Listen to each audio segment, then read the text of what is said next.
not going to want to stand and speak. So you're going to lose on both ends. And I don't want anyone to get sick or anything like that. So that's one of the reasons I highly recommend that we don't do that, that we go out to the street today. The Dawah material is here. We will put an action plan together, inshallah, and then you guys can decide when is the best time with Sheikh. Is that okay, Sheikh? Yeah, we can do some practice here and things like that, inshallah. Okay, so Bismillah ar-Rahman ar-Rahim, let's begin. So where are we at here? So again, at 2:30, there's a little bit of a delay on, time changes. At 2:30, Brother Zubair, who's our new Muslim support mentor, manager, he will be coming on Zoom. He already has the link. So he'll be giving the new Muslim support aspect of it from online, inshallah. Here we are. Okay, so yesterday, just to kind of recap, any questions from yesterday? How did you guys feel? What did you think? It was really good, okay. Any questions?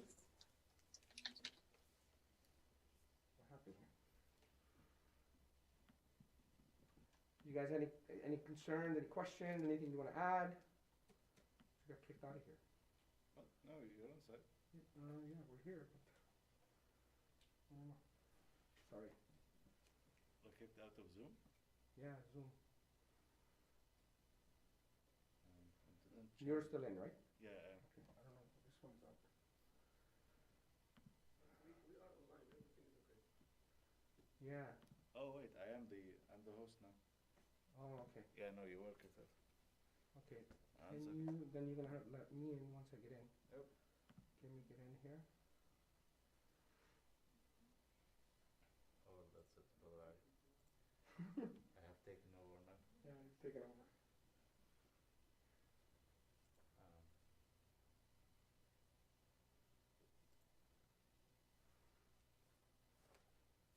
That's really weird.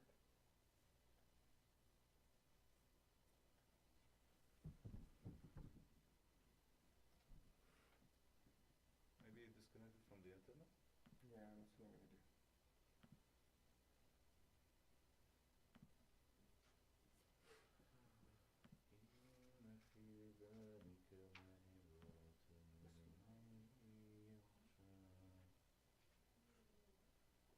But I still have your presentation here. Yeah, because that's printing off of this computer. Oh, you have two different... I have two laptops running, yeah. Okay. Oh, why? One for presentation, one for just to keep it simple. Oh. Okay. Maybe this computer needs a reboot. You can do it. You know. Let's see. The good thing about Macs is that they just work. They do. now you're pushing it. Yeah.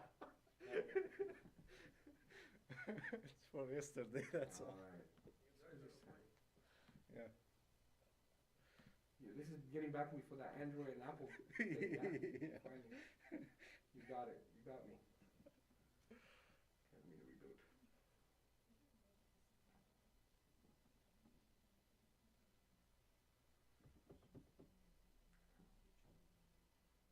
Sorry guys, just technically I'm just rebooting the computer. Yeah, just explain it, Ali, for those who are online. Yeah. Why we are doing this. I don't think there's anybody online. Yeah, we have about I am. people. I am. You are? Yeah. So unmute. Yeah, if you can unmute. Assalamu alaikum. So, inshallah, we're coming back soon. We're just facing some technical difficulties. Give us, with Max.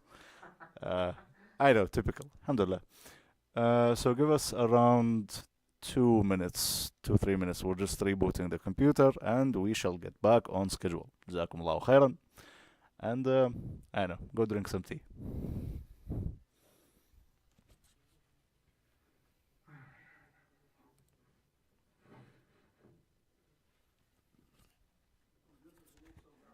Yeah.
Okay, you know, while I'm doing this, it's just going to take a minute. What we want to do is today we're going to be starting with Revelation. So the question I want to have is from you guys is to kind of pair up in twos and kind of discuss among yourself and maybe write it down on a piece of paper or a little sticky note. How would you explain to someone that the Quran is from Allah subhanahu wa ta'ala? While this is happening, guys, you guys can do that now, inshallah. So everybody just pair up in twos or threes, it doesn't matter, and just kind of discuss among yourselves that how we would explain to someone that Quran is from Allah subhanahu wa ta'ala.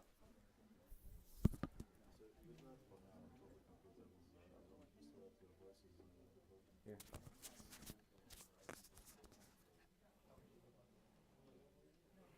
What is this? Never done this before.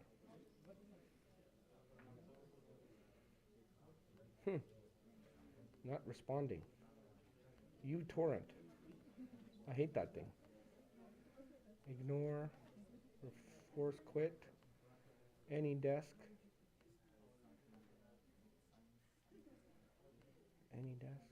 force quit. Okay. You have a remote desktop software as well, right? Yeah, I do a lot of different things. Ignore. It's just freezing. Okay. Do you want to use one of our laptops? No, I have this one. I mean, I don't really need to use the laptop. I was just getting audios from here. So I'm really okay. I'm just... Why is it doing that? Oh, here, it just came back up.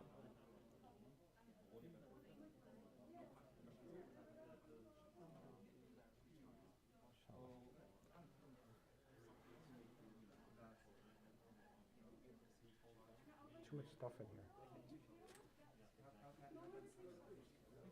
Oh, all of these are open? No. Not all open.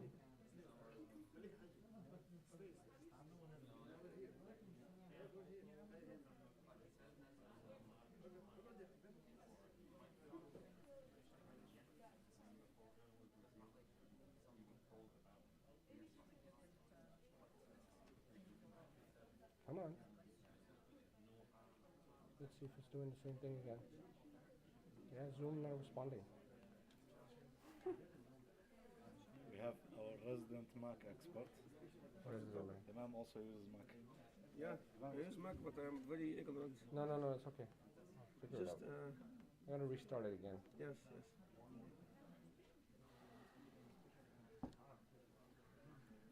What does it say here? I have a laptop here. I'm not worried about it. You have force Zoom. I have a laptop here. It's working. I'm just wondering, I don't know, this one we're using audio from here. I can always go in here. It's the same thing. Okay, if it's working, just use it. Yeah, sure.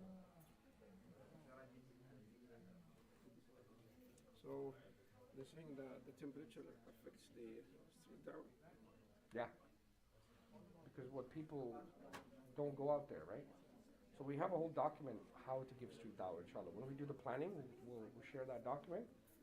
And when you have a team, you just share it with them. These are things to do, like best practices, inshallah.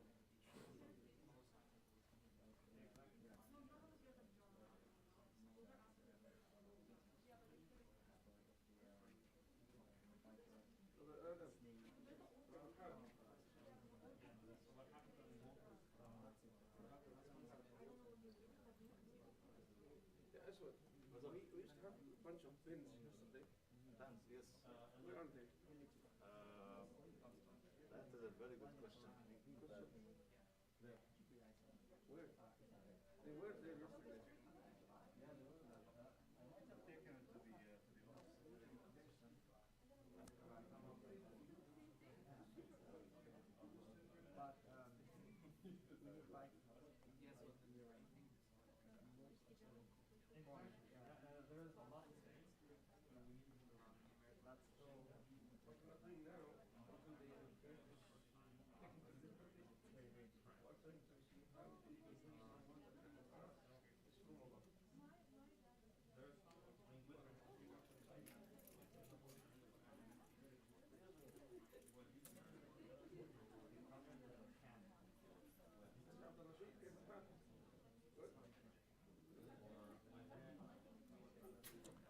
Okay. I have to bypass this computer for now.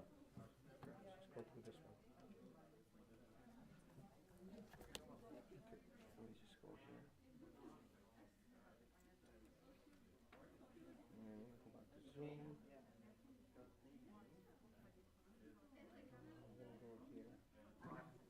Check, check, check, check. Okay. That's good. You're online here. Yeah. I can hear you. Yeah, yeah. Okay.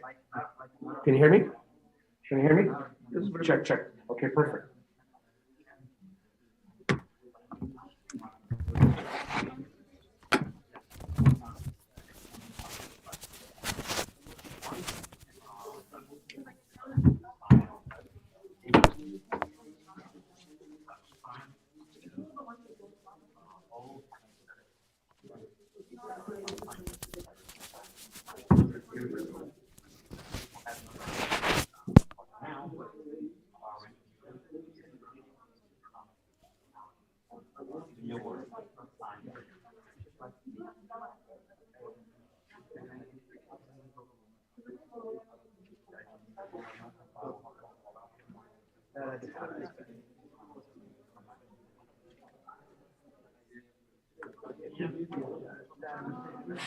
Okay, what do you guys think?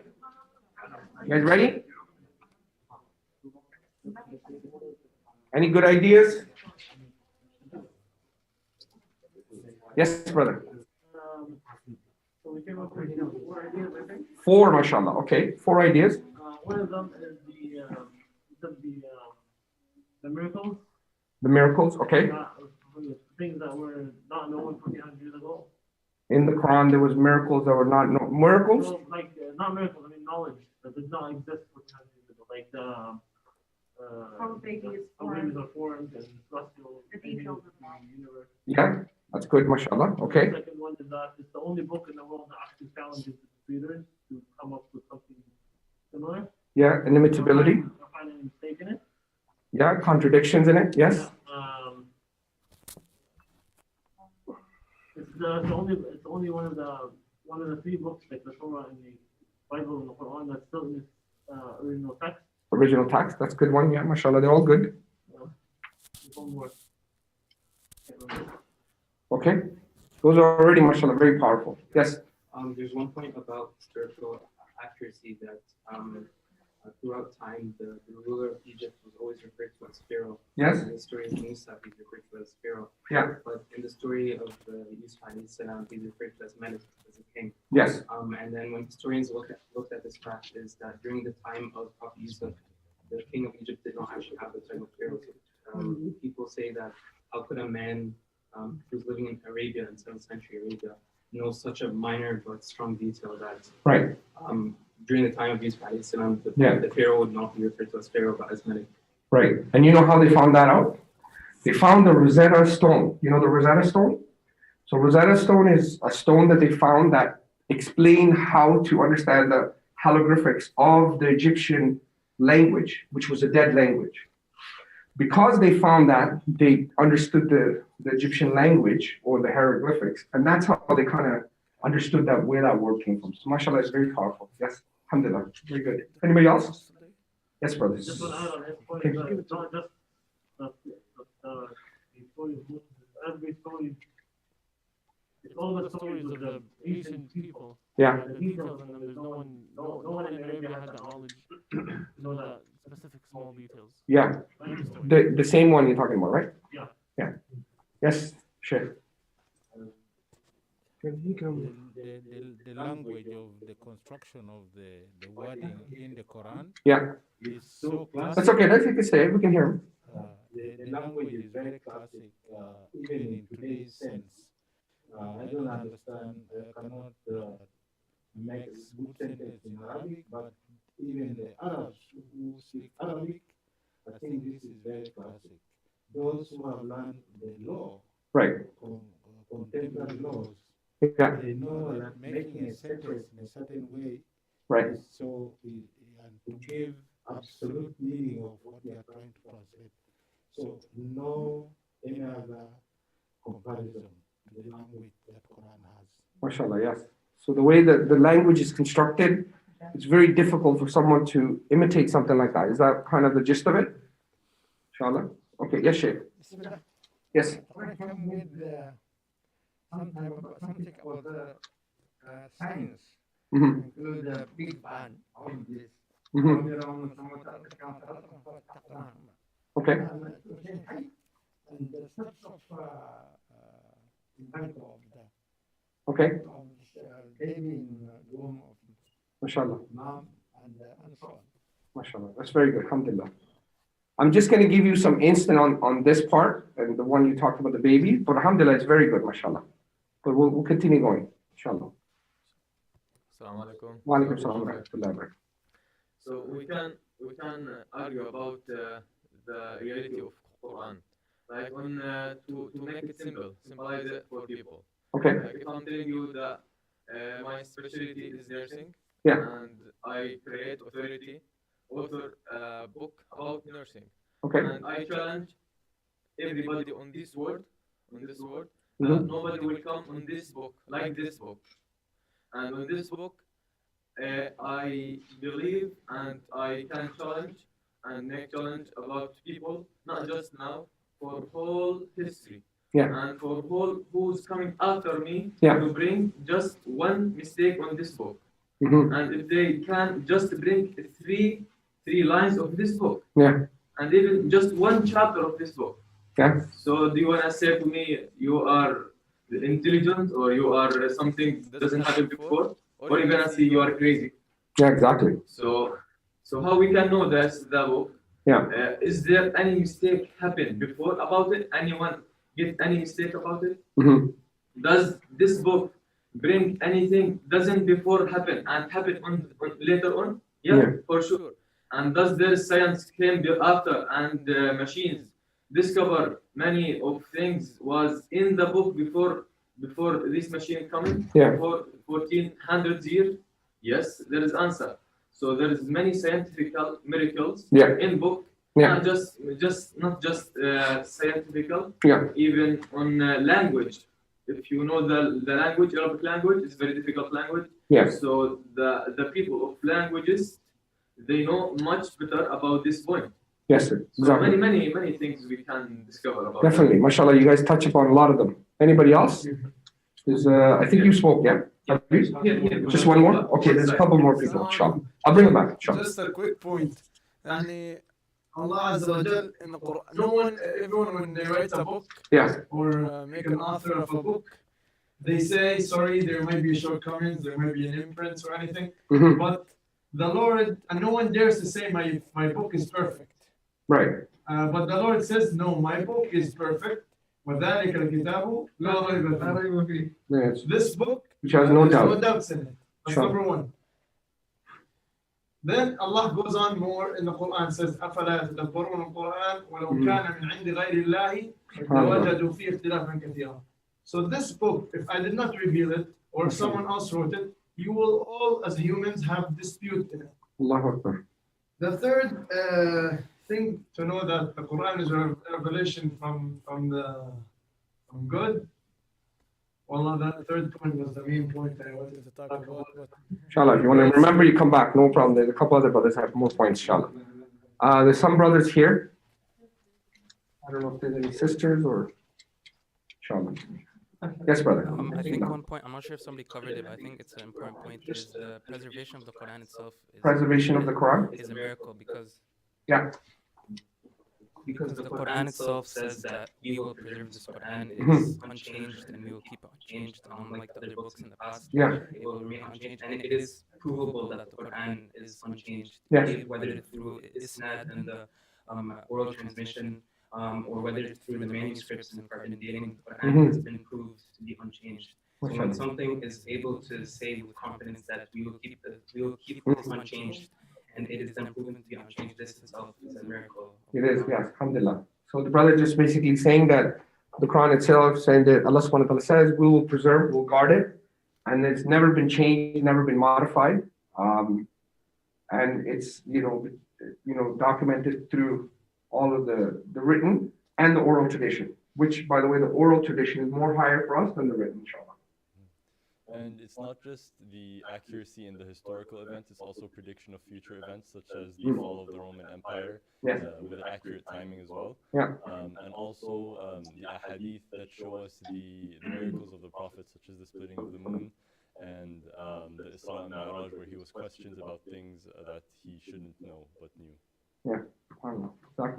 I think there's a sister in the back. So mashallah, these are all beautiful points, you know? And I think this is the challenge is, I think Muslims, we know all of this stuff, we just don't know, we don't share it with people.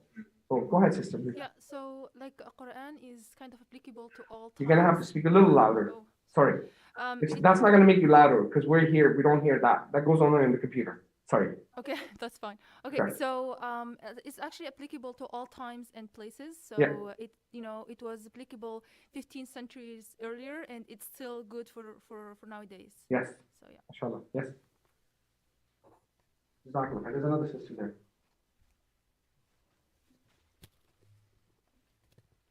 Also, the Quran, like, it doesn't need to be simplified. Like we know in like the Bible and stuff, they always have simplified versions to make you understand it. Yeah. But like unlike the Quran, anyone can understand the Quran and apply it to their daily lives. Absolutely. Yeah. Absolutely. Jazakallah khair. Any more? Is that it? So mashallah, you guys hit a lot of the points. Okay. I just have to make one quick statement, and this might be a bit contentious for some people. One of the stands that iERA holds globally, and which comes from our pious predecessors as well. So it's not something we're just holding on to it. Our pious predecessors never used science to explain the Islam. Why? Because science is ilm done, right? It's not ilm certain. It's not qat'i. It's not certain. So what I'm saying is, we accept science, and it's a good way of observing our nature, right? But our observations can be wrong. So we kind of usually give an example. So for example, what is the scientific method, right? So the scientific method is that you observe something, and you make another observation, and you make another observation, and the inference around that observation is you make a general hypothesis or general theory, which that is concluded with other people that make the same observation, and it becomes a hypothesis, okay? So this is what the gist of science is, right? So the thing is, now if we take that and we apply that in, like, so for example, let's put a scientific method on one example, and there's many. So for example, let's say if I were to see white swan, right? If I saw a white swan, and I looked at another white swan, and then I looked at another white swan, and I saw 99 white swans, based on all these observations of all these white swans, my 100th swan should be what? Should be white, right? So what I'm saying is I built my theory based on observation, which I observed 99 white swans. And what happens if the 100th swan is actually black? So my theory falls apart, right? So what do I have to do? I have to revise my theory by saying, okay, all swans are white, but there's an exception to some black. So I'd say that's okay. We revise it, we make it better. So we continue down this pattern. We figured out there's white swans and there's black swans. Now we find pink, and then we find purple, and then we find blue. So let's say we've gone through all of the spectrums of all the swans. We say, okay, there's no more colors left. So it has to be all of these. But we haven't traveled in different parts of the space. We haven't traveled to other worlds that may have other life creatures. Maybe there's swans that have no color. You understand? So what I'm saying, any one of our observations can be wrong. So it's not always wrong, but what I'm saying, it doesn't lead to certainty. So when we take something that is not certain and we try to apply it on the Islamic discourse, because like the sister said, the Quran is for all times and all spaces. So for example, there's many examples. Like for example, in science, you have that when we, Isaac Newton, some of his first, when he saw the apple that fell, he said that there's gravity that pulls the apple down, right? You guys know about this, right? So basically from that, we came up with a theory that because things fall to the ground, there must be gravity. So gravity is a pulling force.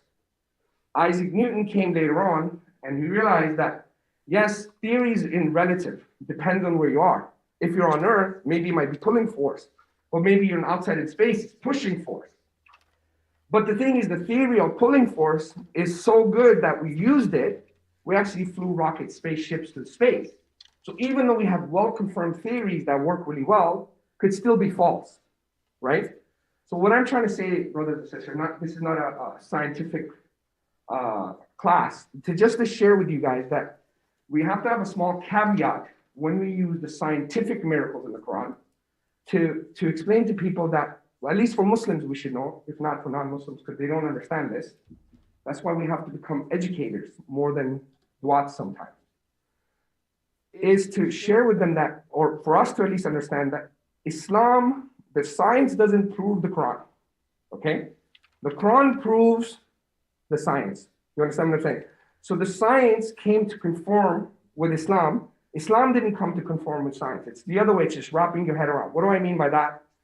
Like, for example, 100 years ago, if we were to say that, you know, we believe in the Big Bang Theory, let's just say we believe in that today, because based on science, we believe there's a Big Bang Theory. And the Quran confirms that, you know, we are the ones who created the universe, right? So it agrees with it. But 150 years ago or 100 years ago, people didn't believe that there was a Big Bang. They thought the universe was a static state, and, you know, the universe is just there. There's no movement. So the question you have to ask yourself, 100 years ago, were the Muslims wrong?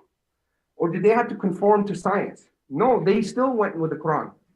Even though 100 years ago, science said that there is no, the science is saying there's no Big Bang, when there's no beginning of the universe. Islam is still saying there was a beginning of the universe. So what I'm saying is, the thing with what happens with science, especially when you speak to someone who's a little bit more educated when it comes to science, what you have to get to is the way I approach it in the dawah. I just ask a very simple question to someone. I just ask this particular question, who I'm speaking to. Do you believe that science leads to certainty? This is the exact question that I ask. Whenever I'm speaking to someone, when it speaks about science, especially they'll go to you and, you know, come to it in dawah and they'll talk about, can't breathe in this. If they speak to you, just ask them a certain question. Does science lead to certainty? If they say to you, yes, then they haven't really understood science. So this is the time that maybe it's a good time to kind of point them to go and learn about, you know, a little bit about philosophy of science, because everything has philosophy, right? So science, it says, is still based on somewhat philosophy, right? So get them to kind of understand what is science and then kind of work with it. Because what happened with me is in the beginning, when I started to give dawah, this one guy in my job, he says to me, you see this phone? I say, yeah. This phone was made from science. See, it's in my hand. I believe in it. It's real. I'm like, wait a minute. What does this have to do with anything? I'm speaking about God and religion, and he's telling me about iPhones or phones. So all I'm just saying is just be careful with that caveat. And then at iERA, we're just very mindful. And now I'm not saying there isn't any science in the Quran. That's not what we're saying at all. There's definitely things. What I say, personally for me, I say there are sunan of Allah subhanahu wa ta'ala. Means these are the ways of the creator who created the universe. And science is conforming, or it understands how the universe is working, but the one who created it, who set it up. Yes, brother. Would this also extend to certain miracles, people say miracles, but I see a lot of debate always on this, that there's certain miracles, decisions based on scientific facts. And a lot of Muslims are very intrigued by this, but as you said, science is always changing. Yeah. So for example, you have that like Surah Al-Hadid. Hadid itself, if you take the numerical value of all the letters, it's 26. Yeah. The atomic number of iron is also 26. Yeah. So would this also extend to that argument? I have to ask you guys just a question.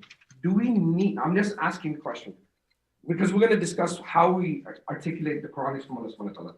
Once we go through it, we want to know, do we really need to use these kind of arguments to prove that? I'm not saying you can use them as supplementary things to add on to. It's like making your case even a little better. You have the main points, This is the go-to foundation. And then from there, you can add to it and say, you know what, here's this, and this, and this, and this, and this. Because it's you having a cumulative case that once you put it together, it becomes stronger and stronger and stronger. But I think that the primary focus should be what it really is the Quran and how do we articulate it to the non-Muslim audience, right? So that's what we're going to cover. So mashallah, all of you had some really good points. I just wanted to kind of clarify this understanding that we don't use the science as a go-to, because what's happened in the dawah, we have a lot of da'is, because they watch a lot of things on the internet, YouTube, and they see them and they use science and they believe this is a good way of explaining Islam. I'm not saying it's bad. I'm just saying is be careful, have a caveat, because what's happened, and I don't know if you guys know or not, because we're in a lot of the university scenes, right? And in the university scenes, we have a lot of Muslims have left Islam. And the reason why they left Islam, because when they actually go study science, because what they think, this is their yardstick. They're saying, wait, science says this and the Quran says this. They're not looking at just how things work. They're going into the finer details. And in finer details, sometimes science contradicts Islam. So is Islam correct or is science correct? You understand? So what happens is someone becomes a Muslim, let's say the formation of human beings, how they were formed. Yeah, I have time because we're not going to sleep down. But thank you for letting me. Okay. So what I'm saying for formation of how human beings are formed, right? So, which is really true. There are some, how human beings are formed, which is great, and it conforms with science. But what happens is, as science develops, it's going to find other things that maybe, because the Quran is not a book of science. It's a book of, it's supposed to get you from rububiyyah to uluhiyyah. Basically means supposed to get you to understand there's a creative power that created the universe. And this creative power from rububiyyah to uluhiyyah means this deserves to be praised and worshiped. That's the idea for the Quran. The Quran is not a book of science. It's not a book of history. These are all little caveats that we add, mashallah, which is good. But don't make them your primary go-to dawah techniques to kind of articulate Islam in this way. That's my humble request. Obviously, I'm not saying to take your tool set out and say, okay, throw the science out, but just be careful, yeah? And that's why we actually do a course which is called Philosophy of Science. There's a really good book we have. It's called The Eternal Challenge. If you guys can download it, it's a free PDF, or you can go to our website and order it. It's absolutely free. And it goes through all of these contentions and arguments and explains to you how to deal with them, inshallah. I didn't bring any with me, I should have. Sorry. The Eternal Challenge. The Eternal Challenge. It's on our website, iERA.ca or iERA.org. It's a PDF, you can download it.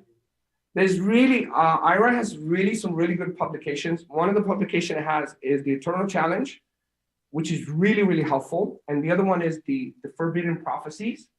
And the third one is the Jesus book. These three books alone, and if you're looking for atheism, Brother Hamza Zorzi wrote The Divine Reality. If you guys go through these 4 books, and the way we do it at iERA with our teams, what we do is we create book clubs. And in the book clubs, we have on a weekly classes, and everybody reads the book and they have to explain it. So for example, in each one of these books, we'll go one book at a time, and the person will open up the book and they will read the first paragraph, second paragraph, third. So they read 1 or 2 pages, and then we'll explain as they go. So that way it becomes internalized. So that's one of the things we're doing with all of the Dawah teams around Canada, inshallah. So if inshallah, once we have a team here, I would suggest you guys do the same thing, because that will internalize knowledge. Because true knowledge isn't just listening to halakas, okay? I don't believe true knowledge is taken through listening to Ali Usman or someone. True knowledge is actually in books, right? Inshallah. That's why Allah subhanahu wa ta'ala sent us guidance through revelation. Inshallah. Yes, so it's the Eternal Challenge and the Forbidden Prophecy and the Jesus book. Jesus, yeah, Isa alayhi salam. Jesus, man, messenger, Messiah. And the 4th one is the Hamza Zorzi's The Divine Reality. These are very comprehensive books. They really kind of ground you on understanding your tradition, really, really holistically, inshallah. So that's where you'll find all of the things about science and even the things you guys covered, the things you talked about is in the eternal challenge. It's all there, inshallah. Even the forbidden prophecies we'll go into in a little bit when we'll talk about, you know, the Prophet ﷺ, how do we know he's a prophet? And that goes through in depth in one of the pieces, inshallah. Okay, so here's some of the ways how we articulate Islam, of how we share with people how the Islam is the Quran is from Allah subhanahu wa ta'ala. So number one, you guys, if you have your Qurans with you, if you guys can reference 2603, the preservation, which I'm sure you guys have. I have it here.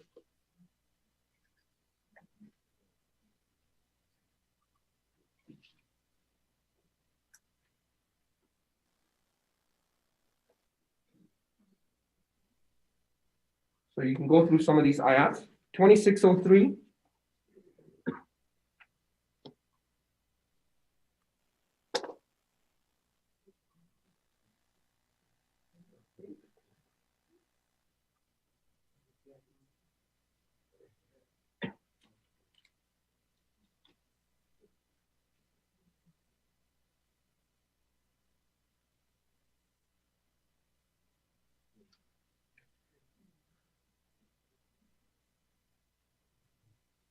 And then you have 2223, which is Surah Baqarah, ayah 23.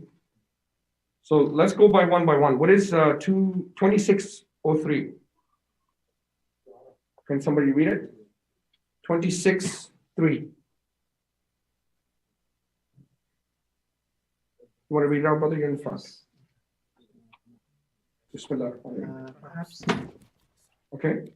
Perhaps, O Prophet, perhaps you, O Prophet, will grieve yourself to death over their disbelief. 2603?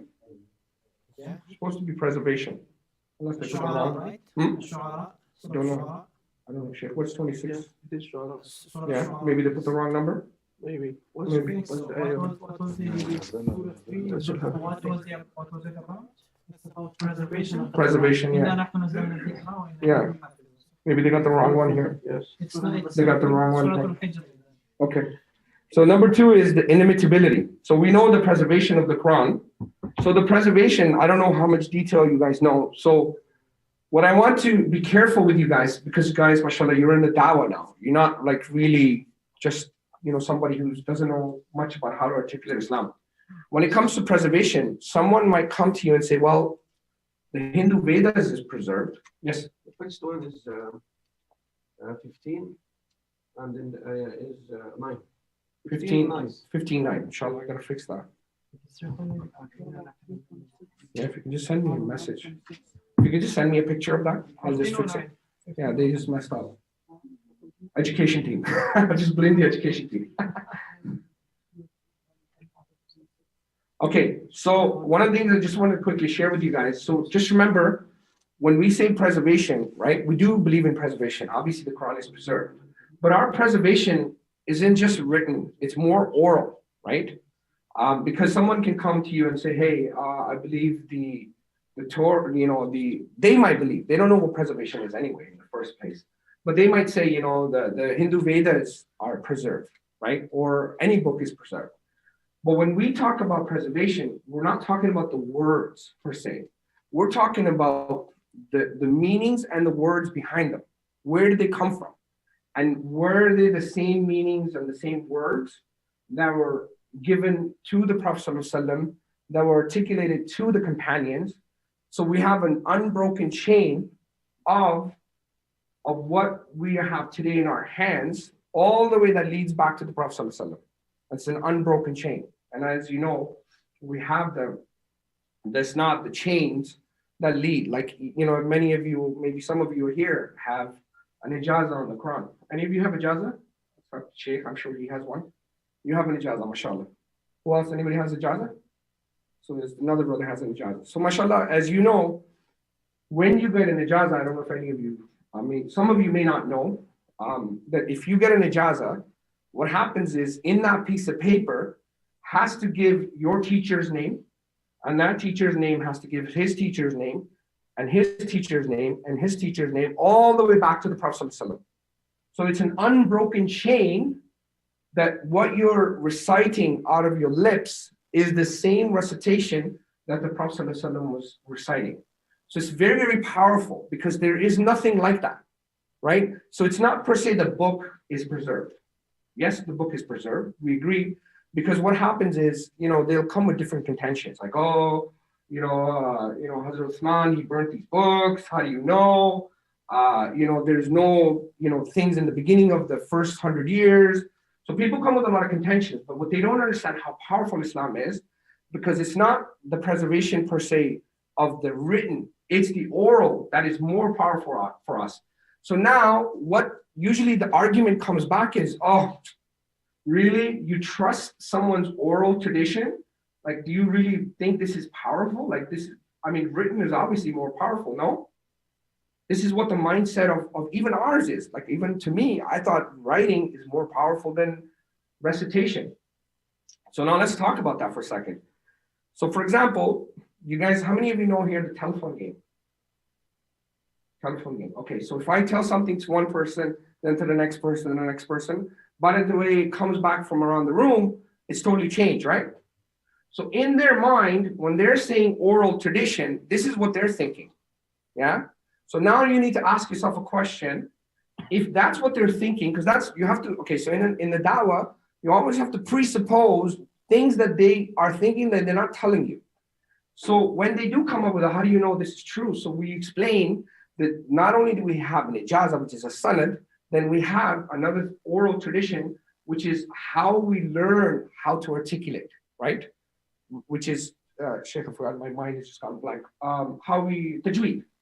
So the tajweed, the preservation of the language, not only how we articulate the wordings, we have been so precise that even the mud, how you do it, how you articulate it, all these things put together, it's not like, oh, I said something to you, then you said it to him, and you said it to her, and then she said it to her, by the time it came around, it's different.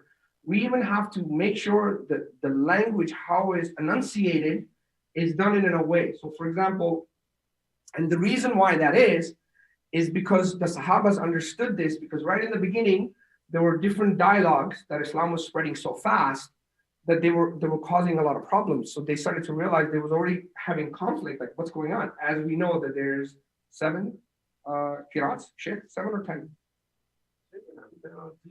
Yeah, seven qirat and 3 others. So what I'm saying, but the main, obviously we know. So what happened is, so they wanted to make sure that they didn't have this conflict, right? So what they did is they, produced a system of how to, do the Arabic language with, how you do the, what did I just say? Yes, no, tajweed, yeah. So the tajweed is how we preserved the misunderstanding of the oral tradition. So this is one way. So we have an ijazah, which is one way to preserve, and the other one is tajweed. So there's many other factors, and there's like 100 different science of the Quran, right? Like there's so many things that Islam is founded on. So it's very hard to kind of attack Islam when it comes to these kind of things. So yes, it is preserved. So just kind of be mindful of how we explain preservation. We do believe that it's preserved. There's no difference of opinion on it, but we truly believe the oral tradition is far superior than written tradition. Okay, Charles.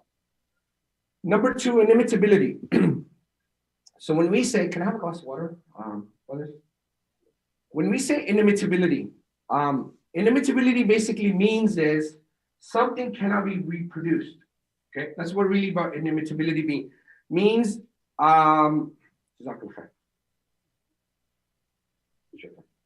So for example, if I would send China this iPhone or this phone, and I would say, I want you to produce something like it, yes? So what China would do is they would tear this phone apart, and they would take every piece, and they would make copies of it, take photos, pictures, design it, and they would produce another phone like it. So what I'm saying is we have the faculty of all the tools that are necessary to produce a Quran like it, yeah? So now before we articulate inimitability, we need to kind of give some context behind inimitability. So what do I mean by that? Because it's good for us to understand it first and before we share it with others. And obviously, one thing I do want to share with you, in the Dawah, brothers and sisters, Dawah is never done on streets. I don't believe that Dawah should be done on streets. I think it's a good way to get yourself organized and go out and convey the message, very important. And you learn a lot of things. But within 5 minutes, it's really hard to explain a lot about Islam. But it is a good way of doing it. So we do it all the time. But we do it for a very specific reason, because you get very quickly people engaging with other people. They're comfortable with speaking. And if you don't do street dawah, you don't learn these kind of aspects, right? But what I'm trying to say to you is when it comes to Islam, the dawah should be done one-on-one. It should be done in a safe space. Like for example, remember I said yesterday, I used to take people out to lunch. I used to take them out to restaurants, bring them to the mosque, go to dinners with them. These are, really when you can have these deep conversations, right? You can't explain all this stuff to someone in like 5 minutes. Can you say Islam is easy in 5 minutes? Yes, there's God, he's one. The Prophet is a prophet, or the Quran is a book of Allah subhanahu wa ta'ala, and the Prophet is a messenger. You can explain someone within a few minutes, yes. And if he's truthful and he was looking for truthful, maybe that's what unclouded his fitrah, maybe he'll accept it, right? Or maybe he's been already researching Islam. Like for example, one of the first shahadas I had in 2016 was that the brother, I remember his name is Andrew. First time I went out to give street dawah, first time. I get out there and this big brother is coming towards me, and I said, I had a flyer in my hand or something, or a leaflet, and I said, do you know anything about Islam? So he goes, yes. He said, yeah, I know. So I said, so let me ask you a question. What do you know about Islam? He goes, yeah, I know a lot. I said, what is it? He goes, I've been reading the Quran. I said, so how come you're not a Muslim yet? He said, well, I'm reading Sahih Bukhari. I said, bro, I haven't even read Sahih Bukhari, right? So he's like, I said, what if you die tomorrow, right? He goes, yeah. I said, do you even know how to be a Muslim? He goes, no, nobody told me. So I said, okay, you say these words, and after you say these words, you become a Muslim, and then you continue learning. So what I'm trying to say to you, brothers, so you might go on and give dawah to someone that's already been searching Islam, and you might be that last drop that he was looking for someone to kind of give him that answer. Because real shahada is someone who's actually interested in Islam and researching it. Like for example, one of the things we're doing now at iERA is doing online dawah because of the COVID-19. And we were just targeting commercials by getting people to come and ask about Islam. And we were getting just really random people asking some random questions, a lot of arguments, a lot of contentions. Now we kind of changed the strategy to actually make it very targeted. Do you want to become a Muslim? So it's straightforward. It's not like, hey, learn about Islam, because we're being very targeted. Because it's not that people don't need to hear about Islam. But first, we should target on people that are really interested in Islam, right? So just so you know, when you go on and give street dawah, these are some of the things that you might find. I know I'm giving you a lot of stuff very quickly, so I'll kind of back off a little bit. So preservation, inimitability. Yeah, so obviously Surah Baqarah, which is 223, right?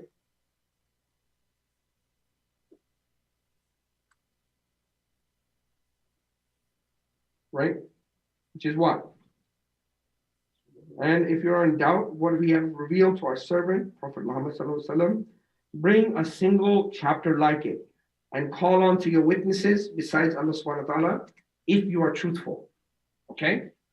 Now, why is this so powerful, brothers and sisters? Yes. The Quran was revealed in a time when Arabic language was at its highest. At pinnacle, yes. And so for this challenge to actually be issued and no one to be able to answer it is in itself like that. Yeah.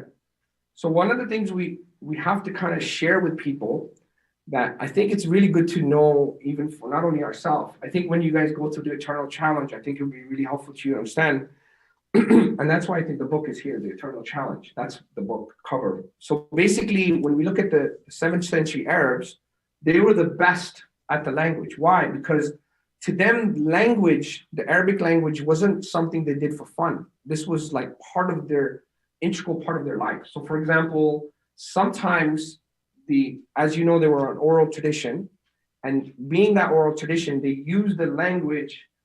It was like I explain to people in the Dawah this way, and you don't have to copy me, but if you want to come up with your own ideas, go ahead. The one I use is, for them, the language was more like what you have today: CNN, Fox News, Twitter, WhatsApp, right? This was the way they communicated with one another. This is how information was gathered. So it wasn't just like something they did for fun.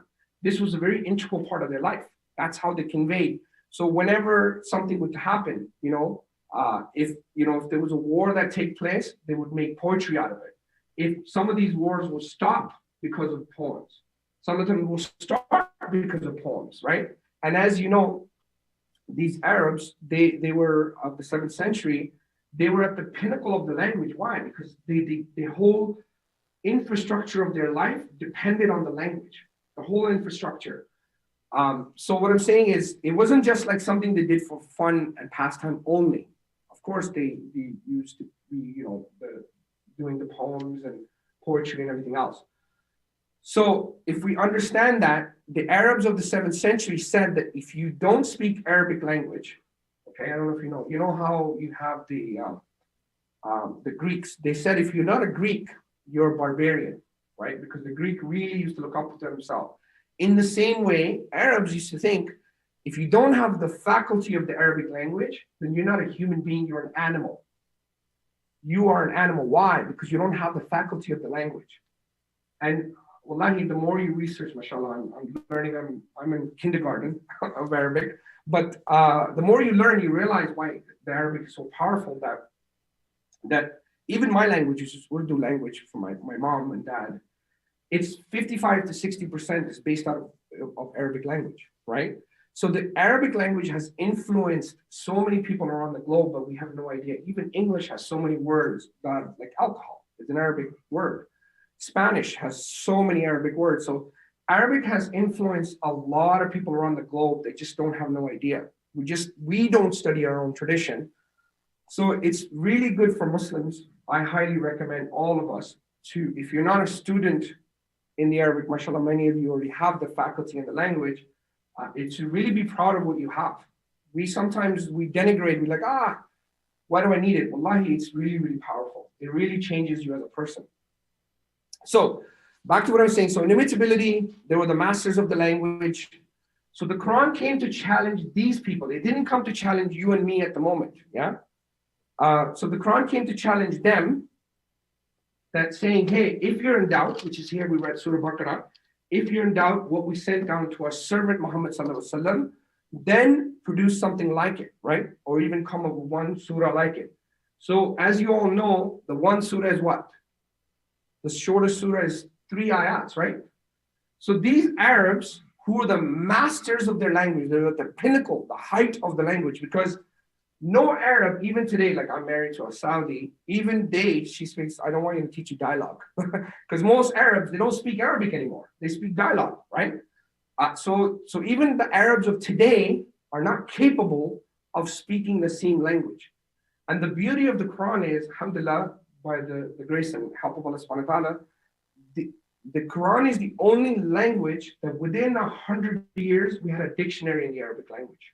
Within 100, 150 years, it's in the Eternal Challenge, that we had a dictionary that preserved the Arabic language.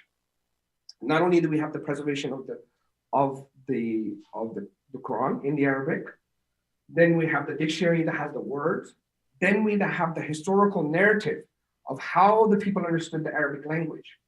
So, and we obviously have the stories of the Prophet ﷺ and the companions. So putting it all together, it's so powerful to really that the language is preserved. Otherwise, today, Arab would be a dead language, like any other language. I don't know if any of you know, has anybody here studied language? Anybody? No? You study language? MashaAllah. So what, you know what a lot of languages, they change, right, over time. they evolve because they start borrowing from different places. Where are you from, sister? Lebanon. You studied English, okay. So like English is a pidgin language, right? It's compiled with French, Italian, like Latin languages. Yeah, it's all mixed up. Even Urdu, who, you know, from Indo-Pak, like Urdu is Arabic, Persian, Hindi, Sanskrit. So there's a multitude of languages, how languages evolve. So if there was no Quran, if there was no Quranic discourse, the Arabic language would be dead today. It wouldn't exist. So by the help of Allah subhanahu wa ta'ala, that's where the language is preserved for many, many different reasons. So we need to have all these caveats to understand the inimitability. So when the challenge came to the Arabs to produce something like it, they couldn't come up with 3 lines like it. So what did they do? They rather go on to battle, they rather go on to war. So I think one of the scholars was explaining, I was reading that these people, the 7th century Arabs, all they had to do was to come up with 3 lines like it. Imagine going into war. You know, going into war takes a lot of resources and a lot of money.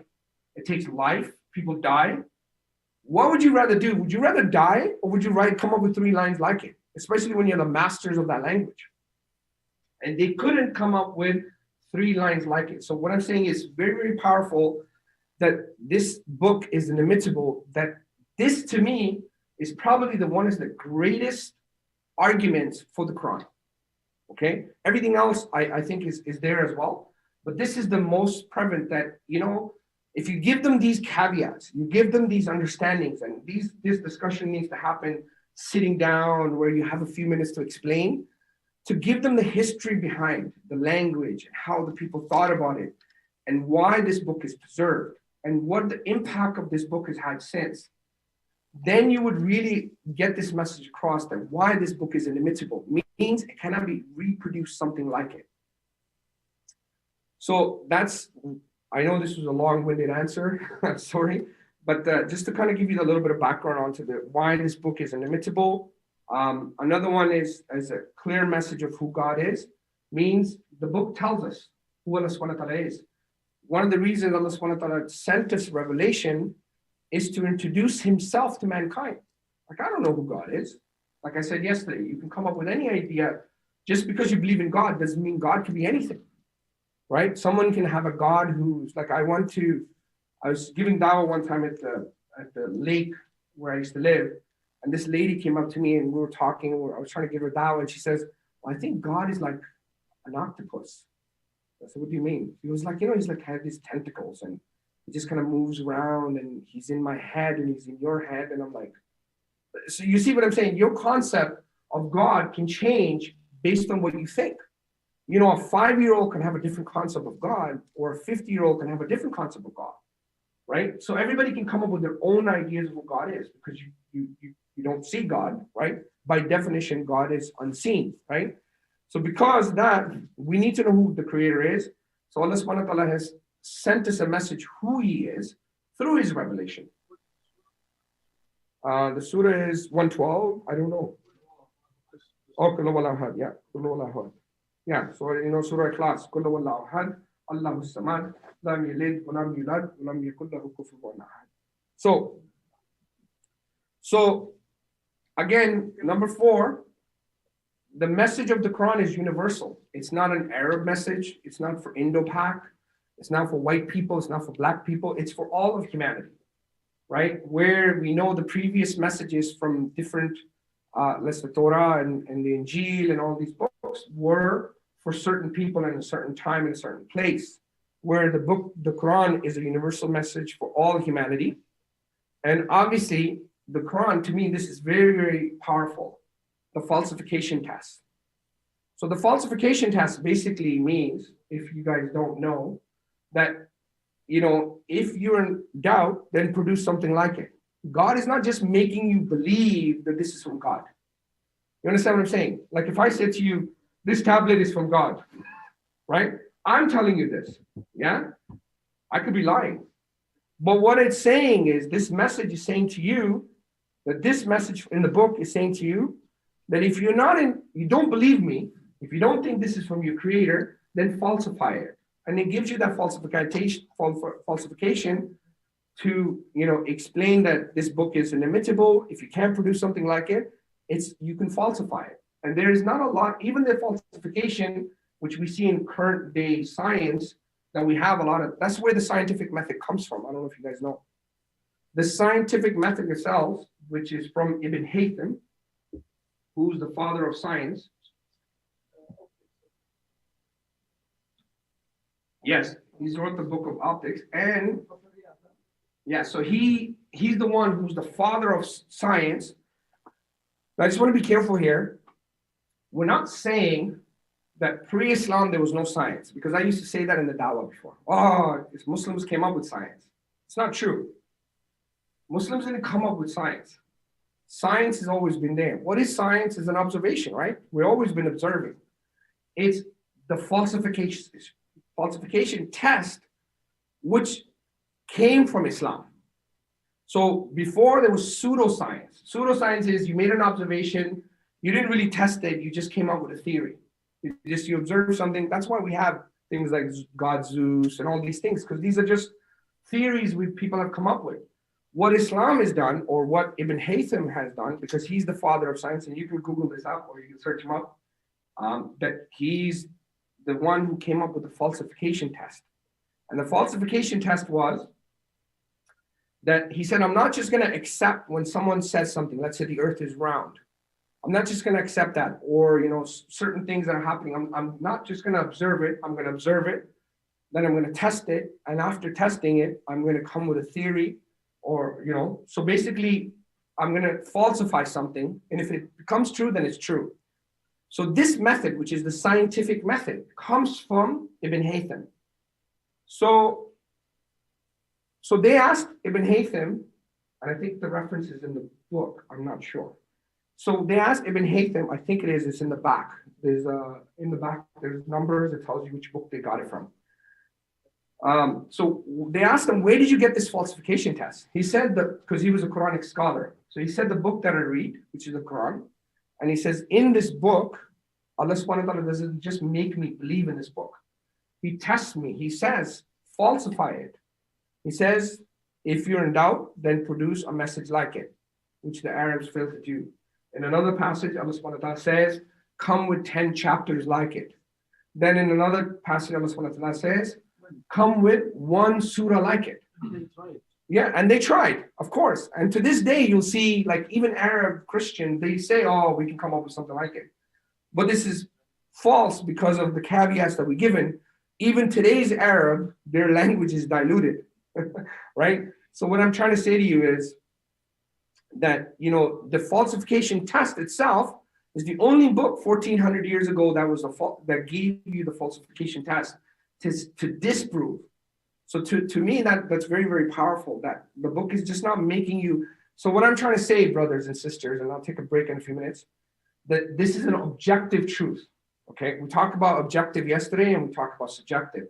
Subjective is something I feel. Like, for example, if I was born a Hindu, I'm not picking on any religion, or I was born in any tradition, I would always just refer that this is my religion or my tradition, my parents' tradition. This must be truth, yeah? Because I'm just born into it. So what Islam is doing, or the Quran is doing, that Allah subhanahu wa ta'ala's message is saying, hey, I don't want you to just believe in this. I want you to test it out. So it's an objective truth. What does that mean?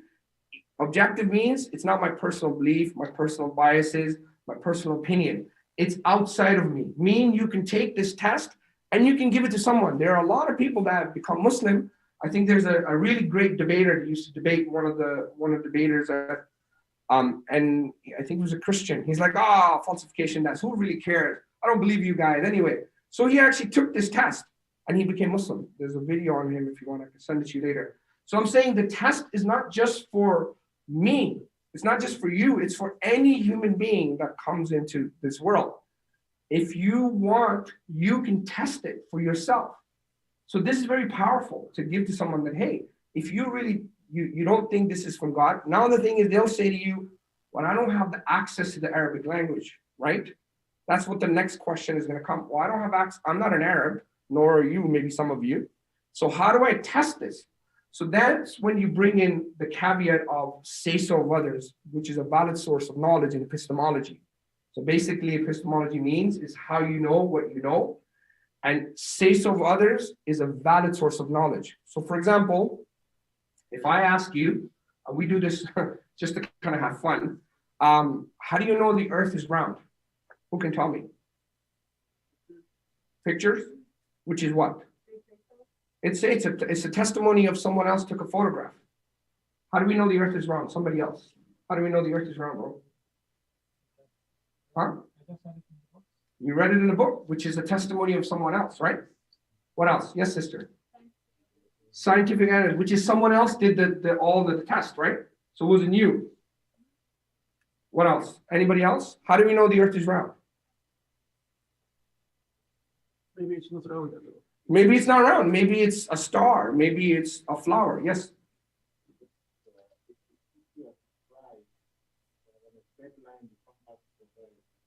Yeah, true, but you didn't do that. And maybe it's not really round. Maybe it's like a flower shape. What I'm saying is, I'm not saying, of course, as Muslims, I'm not saying the earth is not round. Of course, I believe the earth is round. We're not flat earthers here. But what I'm trying to say is, based on every knowledge, there's a hidden thing that I'm trying to expose here. That everything we know is based on someone else's knowledge. Everything. Yeah? So what I'm trying to say is, like, you know, when someone says, like, somebody used the word like atheist, or we don't have a belief. Yeah, you do. Okay, I wanted to hit the brothers in the back there. Brother, I just wanted to share this with you guys. I think one of you guys said it. About atheism, right? They say, oh, I don't have a belief. Don't let them say that to you, because there is no person that has no belief. Everyone has a belief, whether it's Islam, Hinduism, Buddhism, they have some idea. No one's born in a vacuum. So when somebody says, oh, I don't believe in anything. Yeah, you do. You believe in what you believe in. That is a belief. You not believing in a God is a belief, right? So just don't let them say, oh, I don't believe in anything. You do believe in something. You may just not believe in this. But when I'm asking you what you believe, how do you believe what you believe? How do you get to what you believe? So just wanted to kind of bring that up, inshallah. So falsification tests, accuracies in the Quran, as we talked about the historical Pharaoh and the king, multi-layered nature. What that basically means is, let's say the 7th century Arabs saw certain things in a certain way. Like, so for example, one of the examples is the sun is moving, or it's swimming along, right?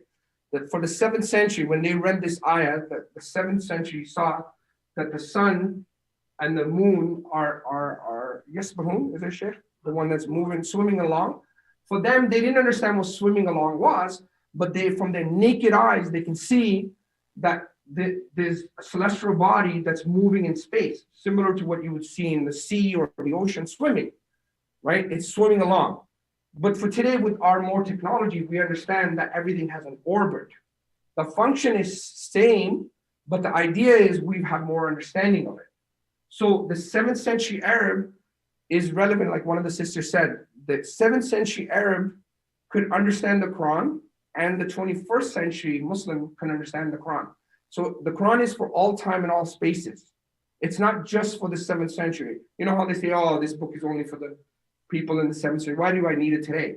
Because it does impact us today. It has a lot of information, how to live our life, what's our guidance, and all this other stuff. Yeah, and it talks about, yeah, of course. Yeah. Yeah, so multi-layered nature, right? So, yeah, can you read the ayah for me, Sheikh? This is the Arabic one. English?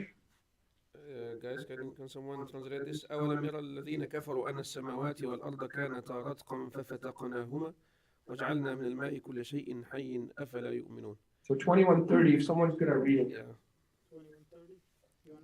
2130, inshallah.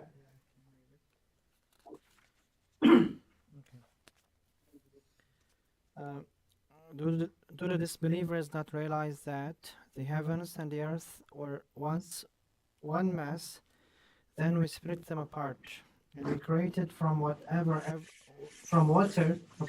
and we created from water every living thing. Will they not then believe? That's all? Okay, inshallah. That's good. So we can see that Allah subhanahu wa ta'ala is saying is, that he's the one. When we say created, Muslims always believe the universe was created. They never believed, in the last 1400 years, no Muslim has ever believed the universe didn't have a beginning. But science only believes this now, in the last 70 to 100 years, right? From seeing with the Thales Hubble, with the guy in California, Thales Hubble is the person's name. Hubble, what's his name? Anyway, so the guy basically, I don't want to get into the whole scientific part about how he came about. Basically, he saw stars that were moving, right? Which other people came and collaborated from Russia and different places that they realized that all of the galaxies are shifting further apart. And because they were shifting further apart, that means the universe must be expanding. From the universe being expanding, at some point they will be together at a singular point. So this is exactly collaborating to what the Quran is saying. Now, I'm not saying that because he understood it this way, that means Islam is true. I'm saying it the other way around. I'm saying Islam came to confirm what they're learning now, right? Islam has already knew this. Why am I saying this? Because we don't want to use science to explain Islam, because in science, because I'm not a scientist, and many of you probably are not yourself, when you're going to get into technical difficulties, because I've had discussions with some people and they really knock me right out because they understand science and I don't. So what's going to happen is, what happens at the Dawah booth when we're handing out pamphlets or talking about Islam, all of a sudden we become psychologists, we become scientists, we become philosophers, we become everything, instead of just giving the message of Islam. So all I'm just saying at the end of the day is, we're not here to prove science. We're here to give you the message of Islam, inshallah. So we'll just do a quick practice and then we'll take a break. So basically what we're going to do, we're going to ask each other, we're going to pair up again, and we're going to try this, what we learned, which is what? Why is there a need for the Quran, right? So so we discussed yesterday, why is there a need for the Quran? Just so we can reiterate. Why do we need the Quran? Why do we need a message of Islam or God? Yes. Who God is. What does he require from us? Yes. Guidance to the right path. Guidance to the right path. Yes, sister. How we should our life. Yes. What's the purpose of existence? Yes, brother. Unity of the source. Unity of the source. With one Sharia. Yeah, one understanding of like why we're here, right? Yeah, inshallah. So yeah, so first we're gonna explain that, we need a manual for our life, right? So what's gonna happen in this discussion is, one person is gonna say, well, I don't really need religion, and the other person, well, okay, you don't need to get into it. Let's say the person already agrees there's a God, he's one, but you give him some examples and then give him the arguments of the Quran, why the Quran is preserved, the preservation, right? And inimitability, why you cannot produce something like it. So for example, like I gave you the example, if you had an iPhone, and if I were to send it to China, they would take it apart and they would build another phone like it. In the Arabic language, we have all of the tools necessary, like the balagha, the rhetoric, the tajweed, and all of the other sciences that puts together the wording of the Quran. If you were to learn and study all of them, right? If you did the science of all of the science of the Quran, of all of the sciences, and you understood the language, you understood the meanings, you understood all of these things, you still wouldn't be able to produce 3 lines like it. So inimitability, concept of God, who God is, what do we think God is? What is the message for us? The falsification test, the Quran makes you, it doesn't just make you believe, it gives you a falsification test to come with something like it, right? So these are some of the things, accuracies, I'll leave this up here. So accuracies means there's no deficiency, like everything is accurate to the T, and then getting an agreement from the person. Do you agree, right? Because once, mashallah, they agree, then alhamdulillah, you move into the next part. So we're going to pair up again, inshallah, and it's just like you're having a real conversation. So we can couple up, 2 people at a time, inshallah.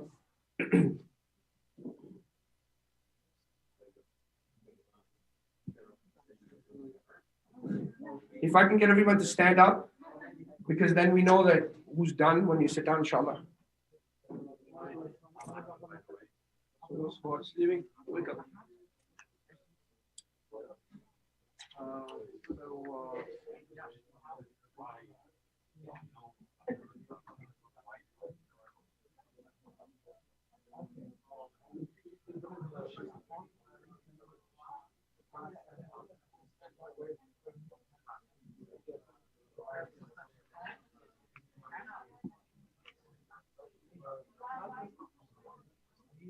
I'll give you guys this mic as well as you're talking, so people they can listen to something online. As you're talking, you can just. Okay, let's start. Ask your question again. Okay. Because people are... So I was asking why do we need the Quran? So now that we agree that there is a God, but why do we need a revelation from Him? Sure. Brothers, because Allah subhanahu wa ta'ala, after He created us, He didn't just leave us for ourselves. He wanted to show us the way to find Him and worship Him. It's just like when a parent have a baby, they just don't leave them for themselves. They try to send them to the best schools, to feed them the best food, and to teach them and educate them in the best way possible, right? So that they will have a good future. It's just the same way Allah subhanahu wa ta'ala created us and wanted to teach us how to find Him and how to worship Him. That's why He sent us messengers and revealed the books to show us clear proofs of His existence, also to the ways that we can worship Him. Because He is the Creator and He knows His Creator the best. But many people that they say that they already have a revelation, so how do I know that the book that you have is the right one? Okay, we can prove that the Quran, our book is called Quran, is from God. First of all, it is okay. Because the God in the Quran challenged the people of the Arabs of the time to come up with one surah that is similar to the Quran, because the Arabs of the time of the 7th century were flourishing in terms of language and literature. They were very proud poets and people of literature. Trying to figure out they were so why proud this thing that crashed for me. Allah wanted to test them and challenge them in the very thing that they are very proud of.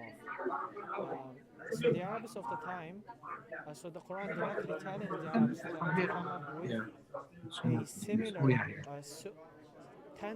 similar 10 surahs of the Quran. They failed, and then Allah subhanahu wa ta'ala challenged them again to come up with one surah that is similar to the surah of the Quran. They still failed. You know the shortest surah in the Quran is just one line, 3 verses. إِنَّا أَعْطَيْنَاكَ الْكَوْثَرَ. So the Arabs of the time who were so proud couldn't come up with one line, basically one surah, one line of the Quran. So instead of they literally failed. This also proves that the Quran is from Allah and from God. Another way is throughout the 1400 years, many people have tried to challenge the Quran and prove it is wrong, but they failed. They miserably failed. Also, the Quran we are reading today is the exact Quran that the companions of the Prophet, the Arabs of the 7th century were shown to. It is, there are millions of Muslims around the world who memorize Quran from their heart, from the first verse to the last verse, like more than 600 pages. There are many Muslims, millions of Muslims who memorize the Quran. And this is another way that we can prove that it is from God. Yes. Do you think it's okay? Maybe you can add on to that as well. I cannot add anything actually. So I'll do it back to you.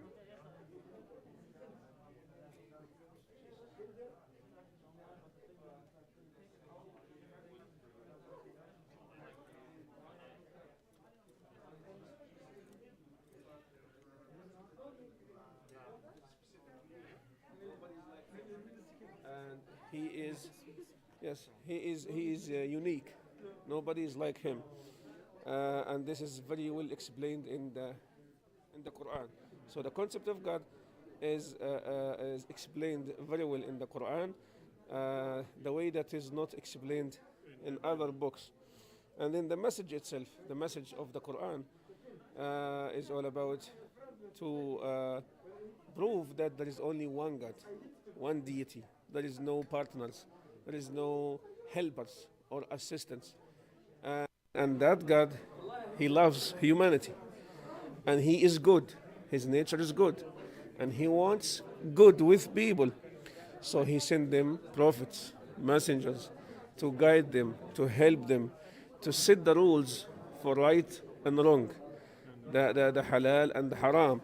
So this message is in the Quran, where we cannot find it in any other book nowadays, because we know that these books are not preserved. These books have been like imitated. People wrote things and put it in these books, and they are not accurate. So by the end we say, does this make sense to you? Yes or no? So what do you think? Of course, this makes sense because, as you explained, mashallah, Quran is the word of God, and all the verses are from the God, and it has not been changed by anyone according to their own wishes. So, yeah. Okay, so it makes sense to you. Of course. Alhamdulillah. So Alhamdulillah. let's take shahada and say أشهد أن لا إله إلا الله أشهد أن محمد رسول الله. جزاك الله خير. one shahada here. جزاك الله خير. Have a seat, inshallah. No. Speak about the Quran. Oh, I speak about the Quran. Yes. How do you prove that Quran is from Allah? We know when to go home. La ilaha illallah. These guys are in trouble. These young men are in trouble. Assalamu alaikum. Did you finish? Yes, we just talked. summarize what you said. We did as We already we did it online actually. hand it to someone else. We can give it to someone else. Yeah, we did it online. Just go ahead. So how would a man in 7th century Arabia who is unlettered know such a minor detail about the history of ancient Egypt that we did not know until recently when we discovered the Rosetta Stones? And we also have some scientific accuracies, although science is not eternal truth and science is always changing, and we are always coming up with new theories.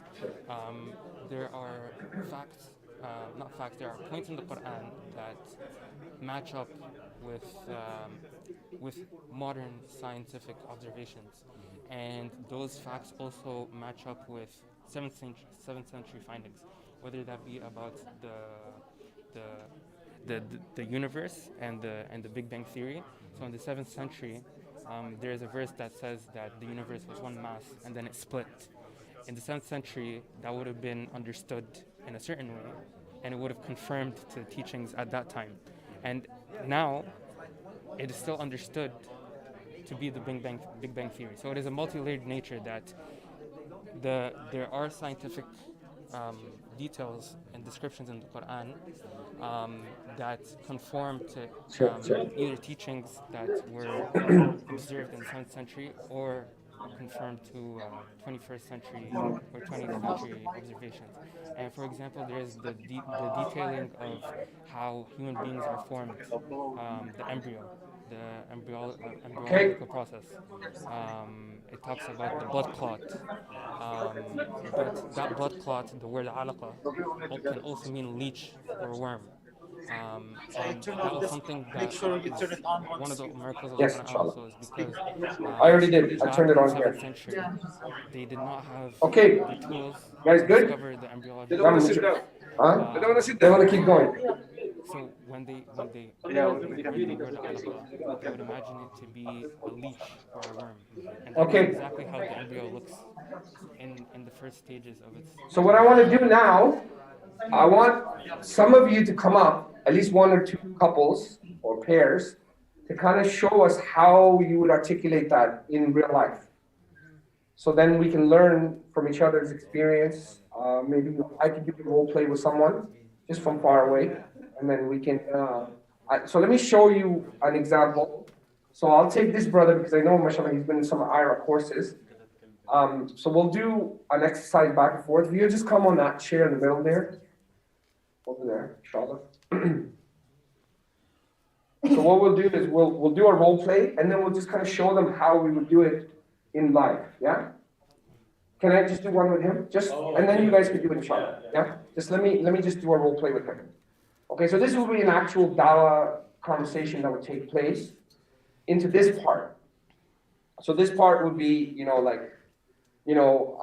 let's say you're coming up to me and you're asking me about Islam, or you're asking about the tradition of Islam, and you're talking about manual life, like why do I need religion, for example?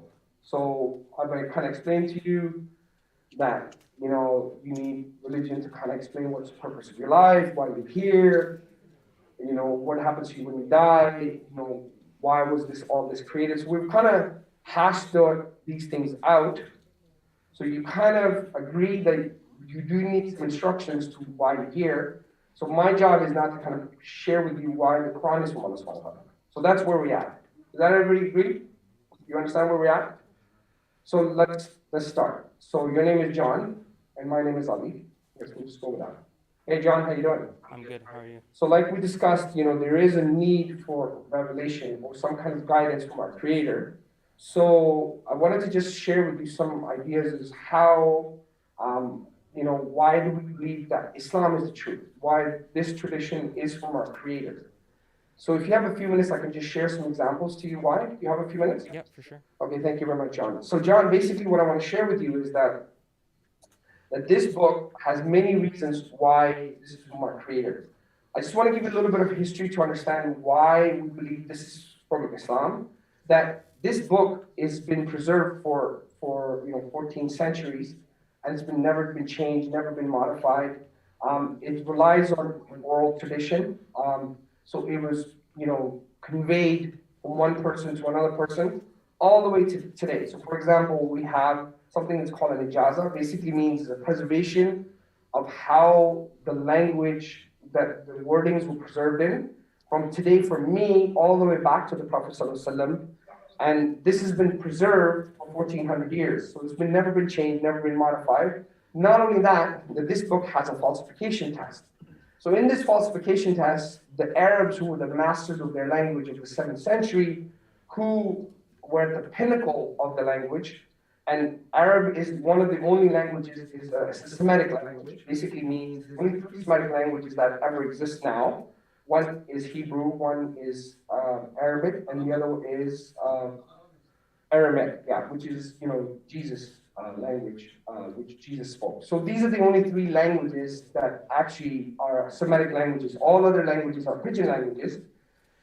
So what that basically means is this book, this is is making a claim from God from the 7th century Arabs, and they were the best to kind of challenge it. And they failed to do so because why? Because they were at the pinnacle of the language, and the Quran challenged them that if you're in doubt of what we send down to our servant Muhammad ﷺ, then produce something like it. So what it does, it gives you a falsification test. It doesn't really make you accept that it's from God. It actually challenges you to falsify it. So basically, what I'm trying to say is, so the 7th century Arabs, who were the pinnacle of the language, they were challenged with this. So instead of they just, saying, okay, we accept it or we don't accept it. They actually challenged the 7th century Arabs. They were the Muslims of the 7th century. They went to war with them. They went to battle. As you know, going into war, going to battle is a heavy, cause of life, death. And, all they had to do was to produce 3 lines like it. And from 7th century till today, no one's been able to produce even 3 lines like it. To me, this is a very powerful way to explain. Not only that, but the Quran challenges it. If it was from anyone other than God, you would find many contradictions in it.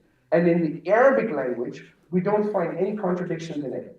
It's perfect in precision of how language, speech, and the Quran actually explains how you should live your life. What is the purpose of life? Where, what is the nature of God? What does He want us to do? Why are we here? So it gives us an array of understanding of our life to kind of understand why this is from our Creator. So based on what I said, does that make sense to you? Well, yeah, but how can I know as for myself, on my own, that the Quran has no inconsistencies, or that nobody has been able to produce a chapter like it? No problem. So basically, in the Western discourse, in order for us to trust something is trustworthy, we have to go to someone's trustworthy authority, right?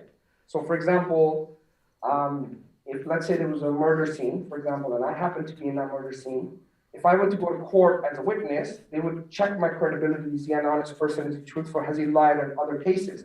So I have to be a trustworthy person, right? So what I'm saying is, in our tradition, the preservation of the Quran has been trusted by all of the scholars from the 7th century till today that have testified, and there are scholars there are Muslim and non-Muslims that testify that this book is inimitable. Meaning, like even Angela Narleduck from Germany, she's not a Muslim and she's not an Arab. She's actually looked and she studies language, and she said that she doesn't know how this book came about. And there's many, I can give you more references. So what I'm saying is, you can reference all of these people that, testify to this book is imitable. It cannot be produced something like it. Now, some of them may not accept that this is from a creator. They don't know where it came about. So we're saying the only option is it could be from God, can be from Muhammad sallallahu alaihi wasallam, or come from an Arab, right? It could be any one of these possibilities. So when we look at Arabs, the Arabs were the best of the language. They failed to produce something like it. So it's not the Arabs. Could it be from Muhammad sallallahu alaihi wasallam? Why? Because he, first of all, was an Arab. So the only thing that it could come from, if it's not from an Arab, it can't come from a non-Arab. A non-Arab doesn't speak the language. So the only thing left is what? The creator, right? So that's why we believe. Yeah? Yeah. Exactly like that. Okay, that was just kind of a quick way to kind of explain. So I would like some of you to kind of try that in just real life. I know you're not going to get it like perfect. Nobody's judging. Even I make mistakes, right? So please, if we can have 1 or 2 people just come up, and then we'll take a break, inshallah. Just couple of people. Put your hands up if you want to come up. If not, I'm just going to pick you. So we'll get the 2 of you first. How about that? Yeah? Yeah. If you don't mind, before starting, you know what the Semitic languages are? Yeah, so Semitic languages are the oldest languages that ever existed. Semitic. So even Aramaic, which is a dead language now, it doesn't exist. I think there's a town in Syria or Iraq. Yeah, there's like one village that speaks Aramaic. It doesn't exist anymore. Yeah? Yeah. But the Hebrew language, it still exists. But even the Hebrew language, wallahi, I was studying this book, The Eternal Challenge, and actually explains even the Hebrew language today. They're deciphering the Torah based on the Quranic discourse. Because we have the 200 years, we did the dictionary. So even the Hebrew Bible, because they didn't have a language, their language almost died, right? So the finer details of the language, they have to still go to the Arabic and understand it. So it's crazy. Sorry. I hope that makes sense. Inshallah. Okay, bismillah. Okay, so we know that there's God now, but how do you know that what is revealed, the Quran, is actually from God and it's actually true? That's a very good question. Do you have a few minutes to talk about it? Sure. All right. Well, there are a few things we can discuss here. We can talk about the preservation of the book itself. Through the Quran, it's been on earth for around 1400 years and it has not changed at all. So we know that languages evolve over time and the Quran itself has remained exactly the same. Yeah, but in the first years of Islam, there was no one book, and even the collection was not. You could read it in different many ways because it's not dotted. So one letter could be different words because it's not dotted. There's no dots on it. So how do you know that this is what actually been revealed and not what whoever came after changed it and then to make it, I don't know, maybe easier for the other people or just change it for whatever reason? That is a good question. Well, we have many sources that go exactly back to how the Prophet has recited the Quran himself. So if you were to ask somebody who is knowledgeable about the Quran, they are able to go back to different sources to how exactly the Prophet himself has recited the Quran and it was passed down through them. Yeah. Thank you. Do you agree? Yeah. Okay, cool. But can I share? This is a bit of a deeper conversation, by the way, just the dots and all that. It requires a little bit more of learning. That's why you do need, Sheikh, maybe you guys can give a good course on the preservation and everything else. Yeah, in the masjid, mashallah. It's good to know. So because the original Arabic didn't have any, the tashkil. It didn't have the tashkil, right? The fatha kasra dhamma. So how do you really know, right? This is one of the contentions they come with.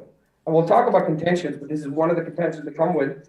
If we didn't have tashkil, maybe you can take the words this way or that way, right? But, we have to explain that it's not just the dots. It's the preservation of the language that explains the wording because, sometimes we're reading something even in English, maybe a word is missing, but we understand where that word fits in because we understand the context of the word of the sentence.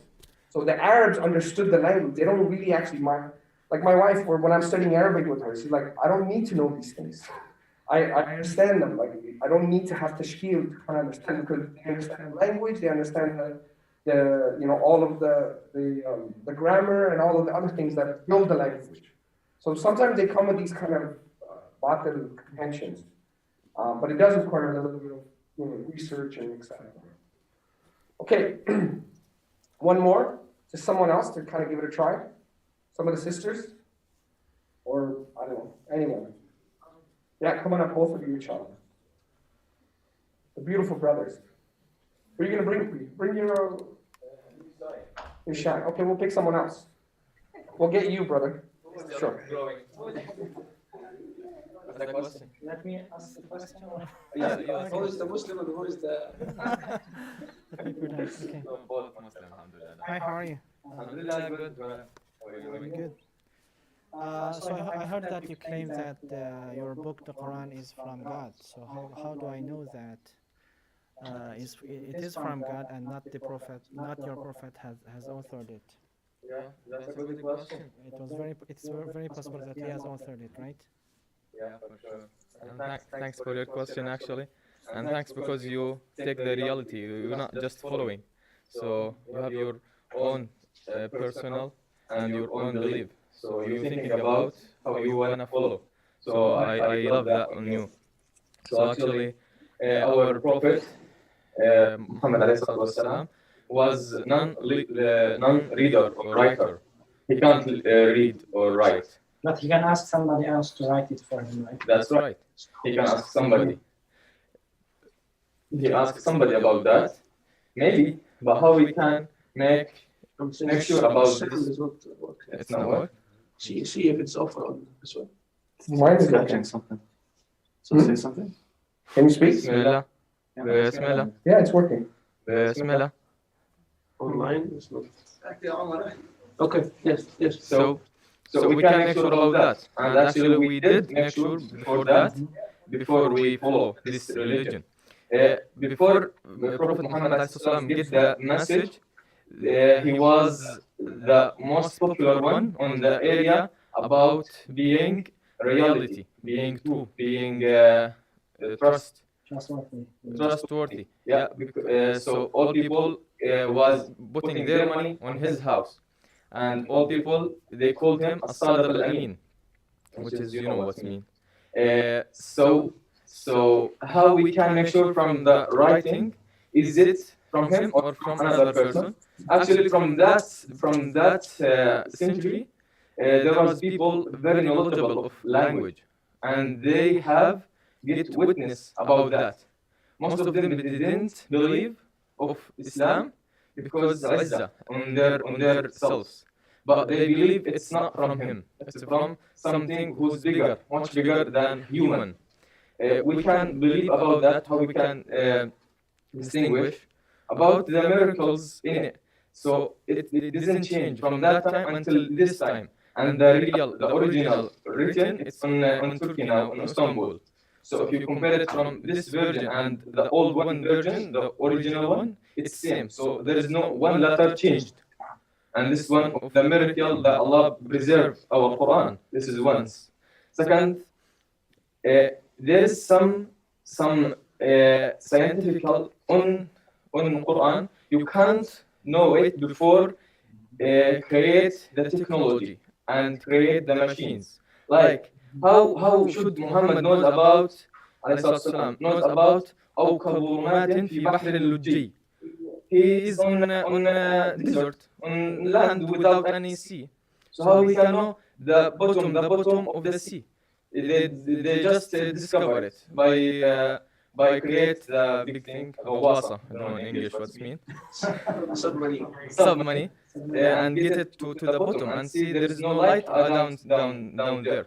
And how does he know about there is 3 layers on the fetus, baby? So there is the abdomen. Mashallah, brother, it's really good. Can we talk about the preservation? Like just this part of the preservation? Preservation. Yeah. We want to focus on like this part, inshallah. And the imitability. So you didn't think that the Quran was added and edited many times in about 1400 years? So you can check the original one, and it's reserved over there, and there is no any letter changed. So Allah make sure from this point there is no changed, and Allah make it easy to memorize. So there is millions people on this world, just memorize it on their hearts and on their memory. So for sure there is no doubt about there is changes on it. Okay, thank you very much. You're welcome. You accept? Jazakallah khair. Mashallah, very good, brother. Allah bless you. Alhamdulillah. Very good, mashallah. We'll do one last, and then we do a quick coffee break. What do you think? Anybody else that wants to come up? Just lunch is coming very close. okay. You want to have just tea, coffee now? Or? Very quick, yeah. Just 5 minutes. Yeah. Okay. We'll just do a 5-minute break. Coffee, tea, just quick snack, and then lunch is coming, inshallah. Just let's do 10 minutes. By the time they get the coffee, 10 minutes. I'll put the timer on.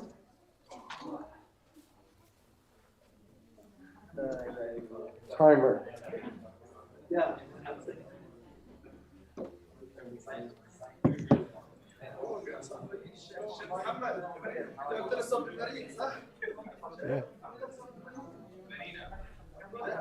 Jazakumullah khair, everyone. We will be back in around 10 minutes, inshallah. So, follow us on our Facebook and YouTube, and subscribe to the newsletter. Jazakumullah khair.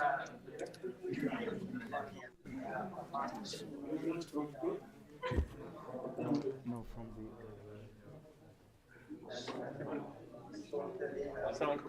Yeah, you just need to stay a little bit further. Yeah? You mentioned something about like the multiplayer feature of the Quran. Yeah. So what does that mean? So what I mean is basically multi-layer is, see what happens is the Quran is